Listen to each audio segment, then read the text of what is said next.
జీవితంలో మనం అనుకున్నవి జరిగితే హ్యాపీగా ఉంటాం.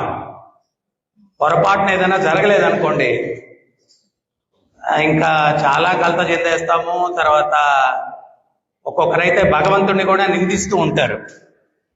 కానీ మనందరికీ అర్థం అవ్వాల్సిన ఒక సత్యం ఏంటి అంటే, మనం అనుకున్నది జరిగితే అది మనకు మంచి చేస్తుందా చెడు చేస్తుందా అనేటువంటి అవగాహన మనకు లేదు.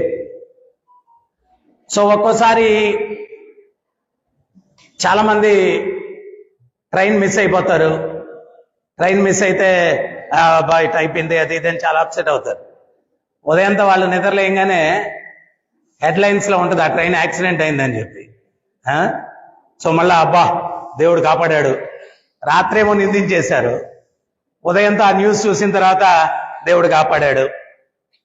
ఒక్కటి మనం అర్థం చేసుకోవాలా, భాగవతం ఏం చెప్తుంది అంటే, నిజమైన భక్తి అంటే ఏంటి అంటే, మంచి జరిగినా చెడు జరిగినా అది భగవంతుని యొక్క ఆశీర్వచనం అని చెప్పి ఎవడైతే అనుకుంటాడో వాడే నిజమైనటువంటి భక్తుడు. ఎందువల్లంటే భగవంతుడిని నిందించడు భక్తుడు ఎప్పుడు కూడా. భగవంతుడిని నిందించడు భక్తుడు ఎప్పుడు కూడా. ఒకసారి ఒక నదిలో పడవలో కొంతమంది ప్రయాణం చేసిపోతున్నారంట. పోతూ ఉంటే వాళ్ళలో ఒక భక్తుడు కూడా కూర్చొని ఉన్నాడు. అయితే అతను భక్తుడని మిగిలిన వాళ్ళకి తెలియదు. కొంత దూరం వెళ్ళిన తర్వాత నావికుడు అన్నాడంట, పడవ మునిగిపోద్ది అన్నాడంట. నీళ్లు పడవలోకి వస్తా ఉన్నాయి. అప్పుడు ఈ భక్తుడు ఏం చేశాడంటే, ఆయన దగ్గర కమండలమో ఏదో ఉంటే ఆ నదిలో నీళ్లు తీసి పడవలో పోస్తున్నాడంట. కొంత దూరం వెళ్ళిన తర్వాత మళ్ళీ నావికుడు అన్నాడంట, అపాయం పోయింది, పడవేం మునగదు అన్నాడంట.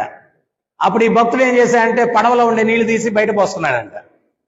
ఆ కూర్చున్న వాళ్ళకి ఏం అర్థం కాలేదు. మునిగిపోద్ది అంటే నీళ్లు పోస్తున్నాడు బయట నుంచి, లేదు తేలుద్ది అంటే లోపల ఉండేటి తీసి బయట పోస్తున్నాడు.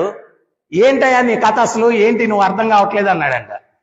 అప్పుడు ఆ భక్తుడు అన్నాడంట, మునిగిపోద్ది అంటే భగవంతుడి నిర్ణయం.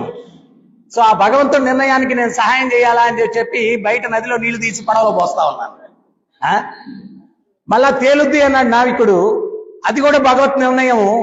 మరి తేలాలా అంటే పడవలో ఉండే నీళ్లు బయట పోసేయాలి కదా, భగవత్ నిర్ణయాన్ని నేను అనుసరించాలి కదా, అందుకని చెప్పి పడవలో ఉండే నీళ్లు తీసి బయట పోస్తా ఉన్నాను. అంటే ఈ సందేశము మనకు ఎంతో శాంతినిస్తుంది. భగవద్గీతలో కూడా